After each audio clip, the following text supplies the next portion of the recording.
For the past 2 decades, Space Shuttle Endeavour, the youngest vehicle in NASA's shuttle fleet, has symbolically carried the torch for Challenger, the orbiter it replaced.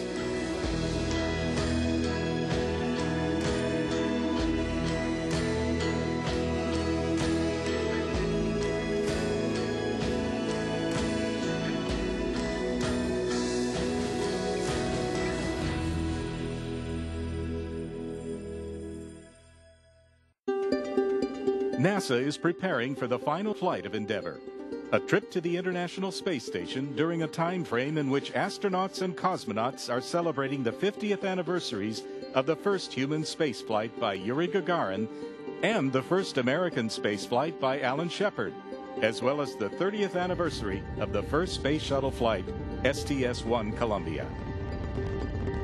This historic 25th flight of Endeavour will include delivery of the Alpha Magnetic Spectrometer, a unique instrument that is hoped to unveil clues to the origin of our universe as it searches for antimatter, dark matter, and exotic cosmic particles from the space station.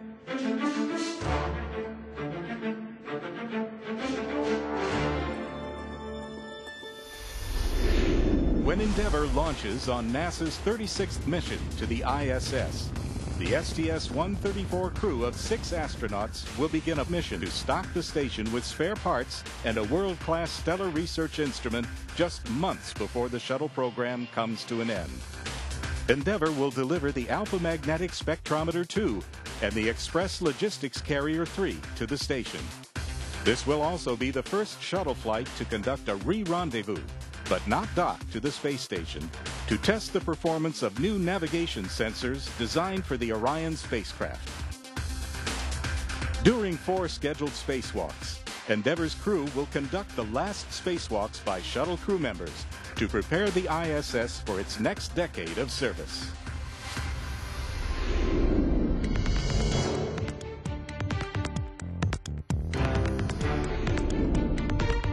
I've flown on Endeavour before, so I'm excited to fly on it again. And my brother's flown on Endeavour. Navy Captain Mark Kelly is the commander of Endeavour's crew of 6 astronauts. He flew on Endeavour as the pilot of his first spaceflight, STS-108, in 2001.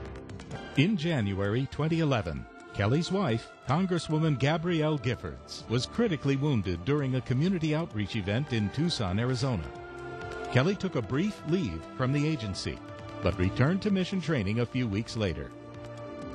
The pilot of Endeavour is retired Air Force Colonel Greg H. Johnson, making his second spaceflight. He will be at the controls as Endeavour undocks from the station. He flew on Endeavour as the pilot of STS-123 in 2008. Air Force Colonel Mike Fink is Mission Specialist 1. A veteran of 2 long-duration missions on the International Space Station, he commanded the station complex on Expedition 18. During this mission, his first aboard the shuttle, he will conduct 3 spacewalks. Mission Specialist 2 is Italian Air Force Colonel Roberto Vittori, twice flown aboard a Russian Soyuz as an ISS visitor and part of the crew that delivered fresh Soyuz spacecraft to the outpost. As the last non-American astronaut scheduled to fly on the shuttle, Vittori will meet up with Paolo Nespoli on the ISS for 2 Italian astronauts on orbit at the same time. Dr. Drew Feustel, Mission Specialist 3, is making his first voyage to the ISS after performing 3 spacewalks during STS-125, the final Hubble Space Telescope servicing mission. On this flight, he will serve as lead spacewalker for 3 additional EVAs. Mission Specialist 4 is Dr. Greg Shamatoff.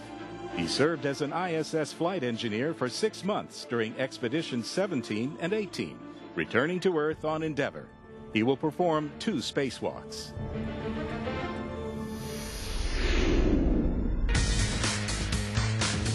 We've got a whole list of mission objectives, probably 30 things on the list. But the big objectives is to get the Alpha Magnetic Spectrometer installed on the outside of the space station. The Alpha Magnetic Spectrometer 1, a simplified cosmic ray detector, flew on STS-91 in June 1998. The AMS-2 is a first-of-its-kind instrument designed to study the fundamental nature of the universe. and will allow us for the first time to search for antimatter and dark matter theorized to exist. Nobel physicist Dr. Samuel Ting leads the team of over 500 scientists from 16 countries. I started studying physics. Soon after I achieved my degree as a test pilot, I went back and complete my degree. And ironically, my teacher was Professor Battiston, that is the deputy chief of the AMS experiment. So it may appear as a very strange coincidence that today I will be the one to take this unique piece of hardware, take it from the bay of the shuttle, and give it to install on the station.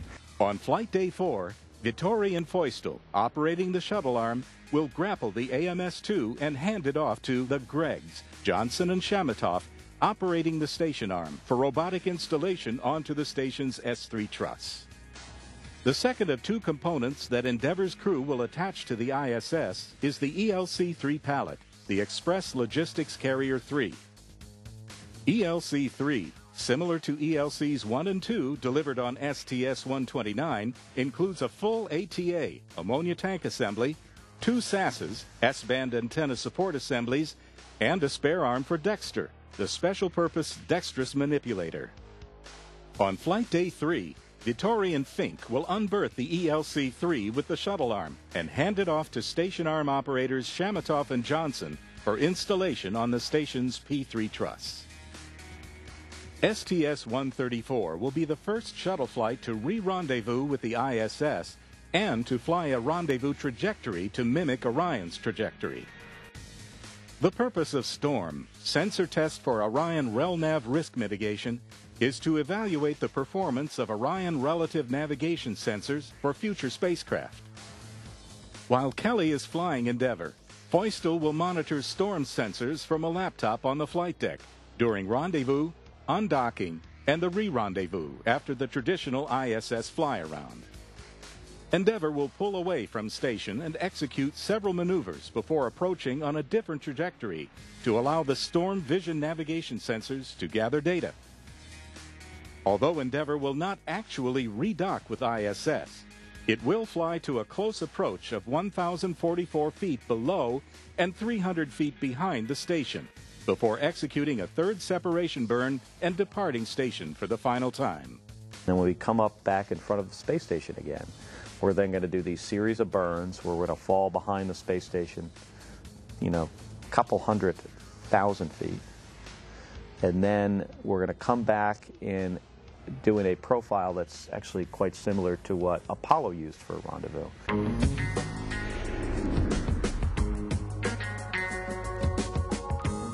During STS-134, Feustel, Fink, and Shamatov will take turns stepping outside the hatch for 4 scheduled spacewalks. EVA-1 on Flight Day 5 focuses on MISSIES, Materials International Space Station experiments. Feustel and Shamatov will return the MISSI 7A and 7B pallets from the ELC-2 and transfer MISSI 8 to the same location.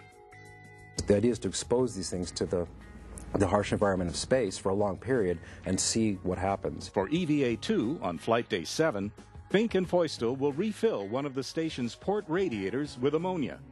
They will also clean and lubricate the station's port sarge, the solar array rotary joint.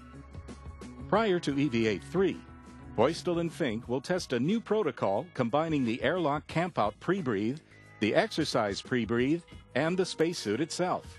We were introduced to a pre-breathe option by Mike Gernhardt, an astronaut in the Corps, and it's called the In-Suit Light Exercise Pre-Breathe Protocol. We call it ISLE, I-S-L-E. For EVA-3 on Flight Day 9, Feustel and Fink will install a power and data grapple fixture for the station arm on the Zarya module. They will also run 2 Y cables for redundant power supply to the Russian portion of the station. During EVA-4, Shamatov and Fink will transfer and install the OBSS, the shuttle arm's extension boom, to the station's S1 truss for potential future use aboard the ISS.